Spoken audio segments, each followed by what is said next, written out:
love and hate.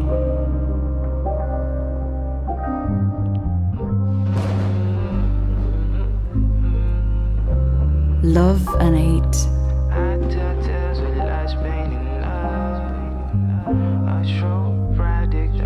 Love and hate. You know it. Great chemistry with these two performers. I love the feeling like there's another secret lover that she's battling in her psyche, and there's a thin line between love and hate. I noticed that was being stated a lot, and how loyalty is hard. It's hard to find your way back once you feel like the loyalty is um, shaken. Trust is shaken, and I did love how this piece visualizes this poem. And at first I thought this is just a love story with maybe, a little cheating happening, but it's so much more complicated than that. It's really a visual representation of jealousy to me.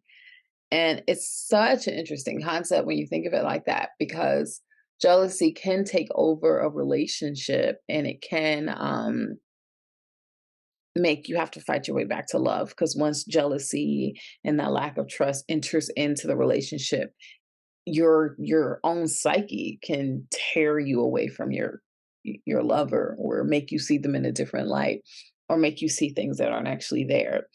And I just thought this piece did a really good job of conceptualizing that. Spiritual and metaphysical concept, and making it visual for a movie, so we can see how the spoken word is playing out. It was pretty cool to see, like, they had hate as this lurking gothy presence, in the form of this guy.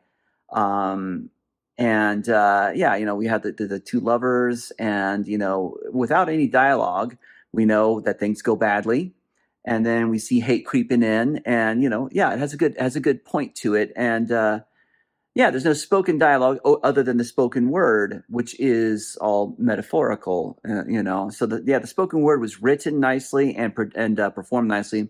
The actors on screen did a great job. And they're Adam and Eve, and Hate, the Dark Angel. I liked the depiction of jealousy, and that line of love and hate get married, and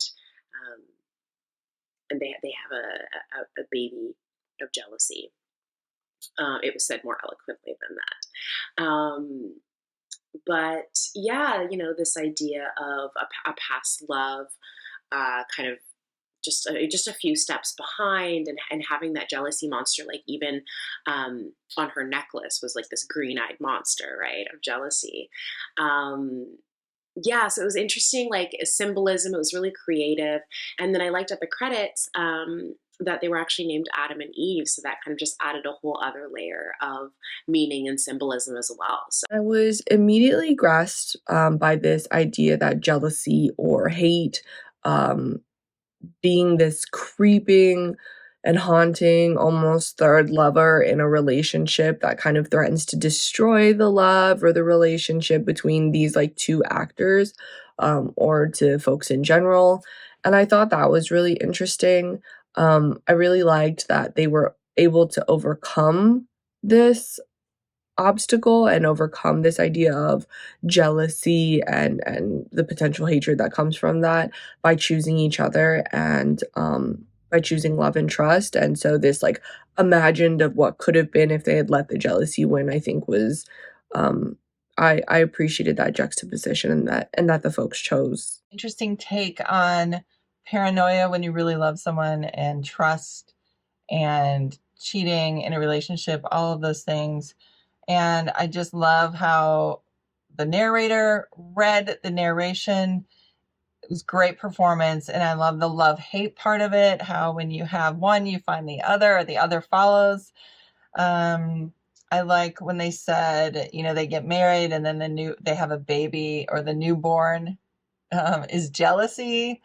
So yeah, I mean, it's just such an interesting poem or narration, interesting take on it, on relationships. And I loved the cinematography and just all of the production part of it as well. Passion is just passion aimed in kind of opposite directions, I think. There's passion aimed in like the positive, embracing, kind of loving way with love. And there's passion aimed in the angry, revenge, etc., way with hate. And I feel like jealousy kind of falls right into that. And it falls kind of in line with that same kind of concept of the line between like love and hate is so thin, and like the line between like love and jealousy is so thin, I feel. So I feel like they're really laid and like leaned into those kind of concepts, which I thought was really, really, really well done because like I said, like I feel like they're so linked in real life. And they are in reality really close to each other.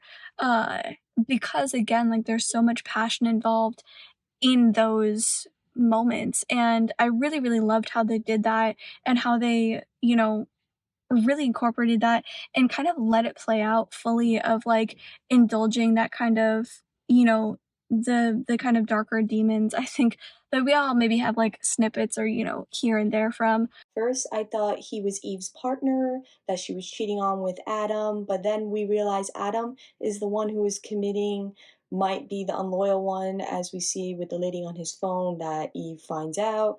As Eve departs from Adam, we see Lulu taunt Adam in the hallway and speak words to Eve in her ear, almost as if he's manipulating them, but by the end, it might be him trying to get them to fight for their love and not their temptations.